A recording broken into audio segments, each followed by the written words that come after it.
Halo semuanya, welcome to my channel. Kali ini kita akan bercerita dengan judul Tergoda Janda Kakakku. Sebelumnya jangan lupa untuk di-subscribe, like dan komen.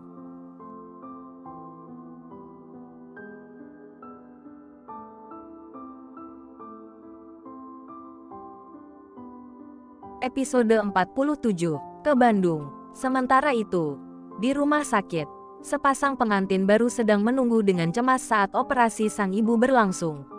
Ini adalah operasi kedua bagi Ibu Karina. Mom, pulang saja bersama istriku. Biar Ricky yang menunggu ibu di sini. Besok pagi kalian bisa ke sini lagi, kata Ricky dengan penuh perhatian. Melihat raut kelelahan di wajah kedua wanita yang sangat berarti dalam hidupnya. Karina menggelengkan kepalanya, menunjukkan ketidaksetujuannya terhadap usulan suaminya. Tapi aku masih ingin menunggu ibu, Mas. Percuma aku pulang jika pikiranku akan tetap ada di sini. Septi, Ibu Ricky, mendekati menantu dan putranya. Meskipun ia juga merasa sedih harus melihat malam pertama pasangan ini harus dihabiskan di rumah sakit, ia mencoba memberi dukungan. Biarkan istrimu tinggal di sini. Tapi, Ricky, harap kamu bisa menjaga istrimu. Mom tidak ingin melihat kalian berdua jatuh sakit. Ya sudah, Mom pulang dulu. Besok pagi aku akan ke sini lagi membawa baju ganti dan sarapan untuk kalian. Baju ganti buat Mas Ricky saja, Tante, karena Karin sudah membawa dari rumah kemarin. Ucap Karin kepada ibu mertuanya. Call me, Mom. Like your husband calls me honey. Tegur Septi kepada menantunya. Oh, iya, lupa, Mom. Ricky dan Septi hanya tersenyum melihat tingkah polos gadis itu. Setelah Septi pergi, keduanya kembali duduk dengan diam di depan kamar operasi. Keduanya sudah mengganti pakaian pengantin mereka sejak Ibu Karina masuk ke kamar operasi. Ricky merengkuh bahu istrinya dan meraih tangan Karina. Dikecupnya sekilas kening gadis yang beberapa saat lalu telah resmi menjadi pendamping hidupnya. Kau tidak sendiri, sayang. Berbicaralah tentang apapun padaku. Jadikan aku tempat bersandar untukmu. Ucap Ricky dengan romantis. Mas, bagaimana jika... Ucapan Karin langsung dipotong oleh Ricky. Ibu akan sembuh. Dia pasti sembuh. Aku akan melakukan apa saja untuk kesembuhannya. Ricky tidak membiarkan Karina menyelesaikan kalimatnya. Dia memahami kekhawatiran Karina, terutama karena kondisi ibu mereka terlihat lemah sebelum operasi. 2 jam kemudian, kamar operasi terbuka, dan seorang dokter keluar. Ricky segera mendekatinya. Dokter, Tuan Ricky, semuanya berjalan dengan baik. Tidak perlu khawatir. Sekarang, Ricky dan Karina menunggu sang ibu untuk sadar dari pengaruh bius di kamar rawat. Mas, maaf jika hari pertama pernikahan kita malah ada di sini. Maaf jika aku belum bisa melayani Mas sebagaimana seorang istri seharusnya. Ucap Karin. Yang penting sekarang adalah kesembuhan ibu. Usah pengumuman kelulusan sekolahmu kan. Jika kau ingin melanjutkan ke perguruan tinggi, maka aku akan mengurus semuanya. Ucap Ricky. Mas tidak keberatan jika aku kuliah? Tanya Karin. Kenapa harus keberatan? Pendidikan adalah hal yang penting. Itu tidak akan menggangguku asal kau tahu batasanmu. Sekarang kau adalah seorang istri, kata Ricky dengan tegas. Tapi kalau aku hamil bagaimana? Tanya Karina. Mengungkapkan kekhawatiran yang mungkin telah lama menghantuinya. Ricky tergelak mendengar pertanyaan sang istri. Ternyata sudah sejauh itu pikirannya. Kau ingin hamil? Bukannya setelah menikah setiap wanita biasanya hamil? Tanya Karin dengan polos. Kita bisa mengaturnya jika kau mau. Dunia medis sudah berkembang pesat, sayang. Kau bisa fokus dulu pada pendidikanmu. Jelas Ricky. Pembicaraan mereka terhenti ketika sang ibu sudah membuka matanya. Ricky segera keluar untuk memanggil dokter, sementara Karin langsung menghampiri ibunya. Ibu, Karin memberi jalan ketika ada seorang dokter dan beberapa perawat yang memeriksa kondisi ibunya. Dengan setia, Ricky tetap merengkuh tubuh kecil istrinya. Mas, tenang. Sayang, dokter sedang memeriksanya. Semua pasti baik-baik saja. Ibu wanita yang kuat. Ucap Ricky sembari mengelus pundak istrinya. Mereka hanya bisa duduk dan menunggu dengan cemas, memperhatikan dokter yang serius menangani sang ibu. Setelah beberapa saat, Dokter menghampiri mereka. Alhamdulillah, semuanya baik, tapi kami akan tetap rutin memantaunya. Untuk sementara, beliau harus tetap bed rest di sini agar kami lebih mudah memeriksanya. Ucap dokter menjelaskan kondisi Ibu Karin. Baik dokter, lakukan apapun yang terbaik untuk ibu saya, ucap Ricky dengan penuh rasa syukur. Akhirnya, mereka bisa bernafas lega setelah mendengar semua penjelasan dokter. Terima kasih, Mas, ujar Karin sambil memeluk tubuh kekar suaminya dan meletakkan kepalanya di dadanya.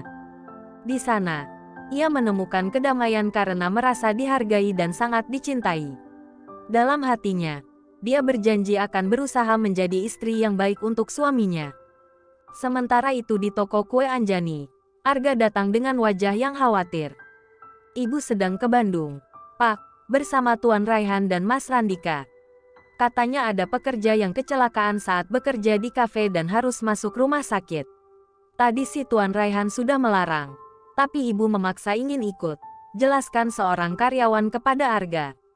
Arga menghela nafasnya saat mengetahui sang istri tidak ada di tokonya. Di mana Dharma? Mbak, Dharma dibawa pulang oleh neneknya. Pak, katanya Bu Anjani mungkin pulang larut malam. Kasihan kalau Dharma ikut ke sana, jawab karyawan tersebut. Ya sudah, terima kasih, Mbak, kata Arga dengan penuh kekhawatiran. Arga segera masuk ke mobilnya lagi dan membuka ponselnya. Ada beberapa panggilan dari Anjani yang dia abaikan sebelumnya karena sengaja mematikan ponselnya agar tidak terganggu oleh Charlie. Dia juga membaca satu pesan yang telah dikirimkan oleh Anjani. Dear wife, Mas, aku, Randika, dan Raihan ada kepentingan sebentar. Mungkin aku akan pulang agak telat, tidak seperti biasanya. Handuk bersih ada di lemari bawah sebelah kiri jika ingin mandi. Aku juga sudah memasak rendang tadi pagi. Mas bisa menghangatkannya jika ingin makan malam. Bahkan untuk hal sekecil ini, sang istri masih selalu mengingatnya. Anjani memang selalu begitu perhatian dan peduli. Namun, alih-alih pulang, Arga memilih untuk melesatkan kendaraan besinya menuju Bandung. Dia ingin segera menemui Anjani, berbicara dengannya, dan minta maaf. Arga tidak akan merasa tenang jika masih ada masalah yang mengganjal di antara mereka berdua. Dia tahu bahwa Anjani selama ini selalu mengalah bukan karena salah atau bodoh. Anjani mengalah hanya untuk meredakan emosi suaminya.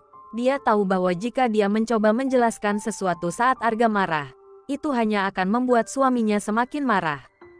Dalam sebuah hubungan, saling pengertian sangatlah penting. Kita harus menjadi air ketika pasangan kita seperti api. Kita harus mendengarkan ketika pasangan kita ingin berbicara. Karena esensi pernikahan adalah menerima semua kekurangan pasangan kita. Hari sudah gelap ketika Arga tiba di kafe milik istrinya. Suasana kafe sudah sepi. Mungkin para pekerja sudah pulang. Dan hanya penjaga malam kafe yang masih berada di sana. Pak, apa Bu Anjani dan Raihan tadi ke sini? Tanya Arga kepada penjaga. Penjaga itu tidak langsung menjawab, melainkan meneliti pria tinggi besar di depannya. Saya Arga, suami Bu Anjani. Oh, iya, Bapak yang tempo hari datang ke sini bersama Bu Anjani. Maaf, saya lupa. Tidak apa-apa, jawab Arga. Bu Anjani dan adiknya masih ada di rumah sakit untuk mengurus pekerja yang tadi mengalami kecelakaan. Dia jatuh dari lantai 2 kafe. Sepertinya patah tulang. Pak, Tuan Raihan juga sedang mengurus keluarganya. Saya dengar ada pihak keluarga yang ingin menuntut Bu Anjani. Jelas penjaga tersebut. Arga menghela nafas dalam. Dia bahkan tidak ada di sana saat sang istri sedang mengalami kesulitan seperti ini. Baiklah, kalau begitu, saya akan menyusul mereka ke rumah sakit, kata Arga dengan tekad. Arga kembali memacu kuda besinya menuju rumah sakit yang tadi telah ditunjukkan oleh penjaga malam. Setelah mendapat informasi, Arga segera menuju kamar rawat tempat pekerja yang terluka berada. Yakin bahwa Anjani dan Randika masih berada di sana.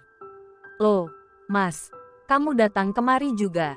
Mbak Anjani tadi bilang kamu ada rapat penting di kantor. Randika sempat mencoba menghubungi kamu, tapi ponsel Mas nggak aktif, ucap Randika di dalam kamar rawat saat melihat kedatangan Arga. Arga mendekati Randika yang mendekatinya.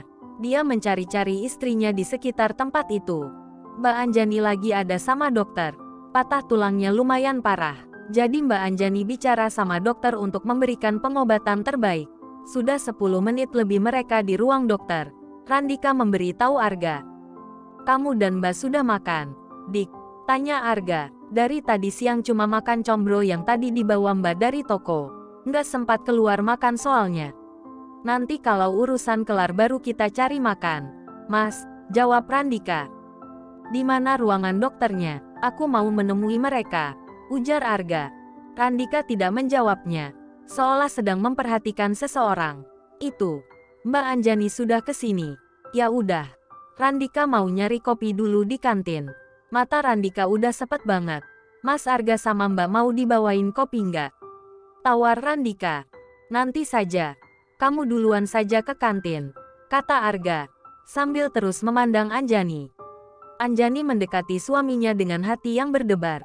Dia belum tahu apakah suasana hati Arga sudah membaik atau belum. Belum ada senyum di wajah sang suami sejak mereka bertemu. Mas, panggilnya dengan lembut. Sayang, balas Arga, memotong kata-kata Anjani dengan suara yang penuh kelembutan.